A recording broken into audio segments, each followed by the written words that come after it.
ব্রুম প্যাটেলরা ফিরেন, কিন্তু নাসির রাজ্জাকেরা হারিয়ে যান। বাংলাদেশের বিপক্ষে চলমান সিরিজের আগে নিউজিল্যান্ডের ব্যাটসম্যান নেইল ব্রুম সর্বশেষ আন্তর্জাতিক ওয়ানডে খেলেছিলেন 6 বছর আগে। স্পিনার জিতান প্যাটেল আজকের ম্যাচে মাঠে নামার আগে আন্তর্জাতিক ক্রিকেট খেলেছিলেন 7 বছর আগে। তারপরও তাদের উপর ভরসা করছে নিউজিল্যান্ড ক্রিকেট, কিন্তু বাংলাদেশ ভরসা পায় না নাসির রাজ্জাকদের উপর। ক্রিকেট খেলাটাই এমন যেখানে প্রতিভা বা সামর্থ্যের চেয়ে বেশি গুরুত্বপূর্ণ হলো অভিজ্ঞতা। কিন্তু বাংলাদেশ ক্রিকেট বোর্ড যেন এই চিন্তাটাই করতেই পারে না। বাংলাদেশে বয়স 30 হলেই বাদ, তাদের আর খোঁজ খবরই নেওয়া হয় না। আব্দুর রাজ্জাক বাংলাদেশের হয়ে প্রথম আন্তর্জাতিক 200 উইকেট শিকারী, বলা যায় বাংলাদেশের কিংবদন্তি স্পিনার তিনি। হঠাৎ ফর্ম হারিয়ে ফেলেন, বিসিবিও তাকে ফেলে দিল বাতিলের খাতায়। সেই বাতিল রাজ্জাকই চলমান জাতীয় ক্রিকেট লিগের সর্বশেষ রাউন্ডে 2 ইনিংসে নিয়েছেন 7 উইকেট, এর মধ্যে 1 ইনিংসে 5টি, যা প্রথম শ্রেণীর ক্রিকেটে তার 26তম 5 উইকেট। কিন্তু বয়স তো হয়ে গেছে 34, বিসিবিও তাকে আর পছন্দ করে না। শাহরিয়ার নাফিস দারুণভাবে বিপিএল শুরু করলেন, দুঃখজনকভাবে অবশ্য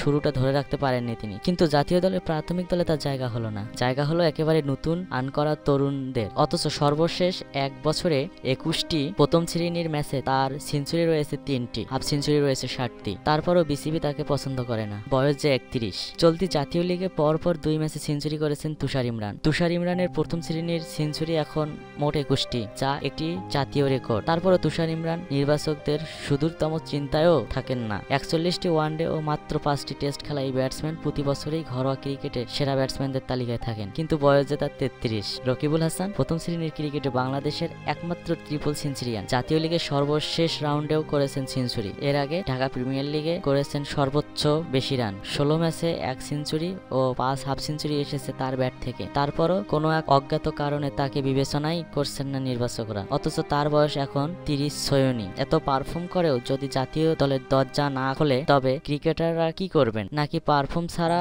অন্য কোনো মানদণ্ড আছে, যার কারণেই পেরে উঠছেন না তারা? জাতীয় লিগের সর্বশেষ রাউন্ডে ডাবল সেঞ্চুরি করেছেন নাসির হোসেন, কোনো এক অজ্ঞাত কারণে তাকেও বিবেচনা করেন না নির্বাচকরা। আলামিন হোসেনের মতো অভিজ্ঞ পেসারকেও বিবেচনা করার সুযোগ নেই নির্বাচকদের। অথচ ভারতীয় সংবাদ মাধ্যম টাইমস অফ ইন্ডিয়া আলামিনকে মনে করেন 2016 সালের একজন পেসার। নাসির আলামিন দূরে থাক, 15 জনের স্কোয়াডে থাকার পরও মূল একাদশে জায়গা হয় না রুবেল হোসেন ও মমিনুল হকের। অভিজ্ঞদের মূল্য না দিলেও একের পর এক কচিকাচাকে ঠিকই জাতীয় দলে নিয়ে আসেন নির্বাচক মন্ডলী। সর্বময় ক্ষমতার অধিকারী কোচের যাকে মনে ধরে তাকেই জাতীয় দলের ক্যাপ দিয়ে দেন। নাসির রাজ্জাক নাফিজরা অভিজ্ঞতার ভারে দল থেকে বাদই পড়ে যান। পক্ষান্তরে নীল ব্রুম ও জিতান প্যাটেলরা আবার ফিরে আসেন দলে। কি অদ্ভুত উল্টো পটে হাঁটছে বাংলাদেশ। অভিজ্ঞদের এইরকম অবহেলার ফল আসলে কি হবে, কেউ কি জানে তা?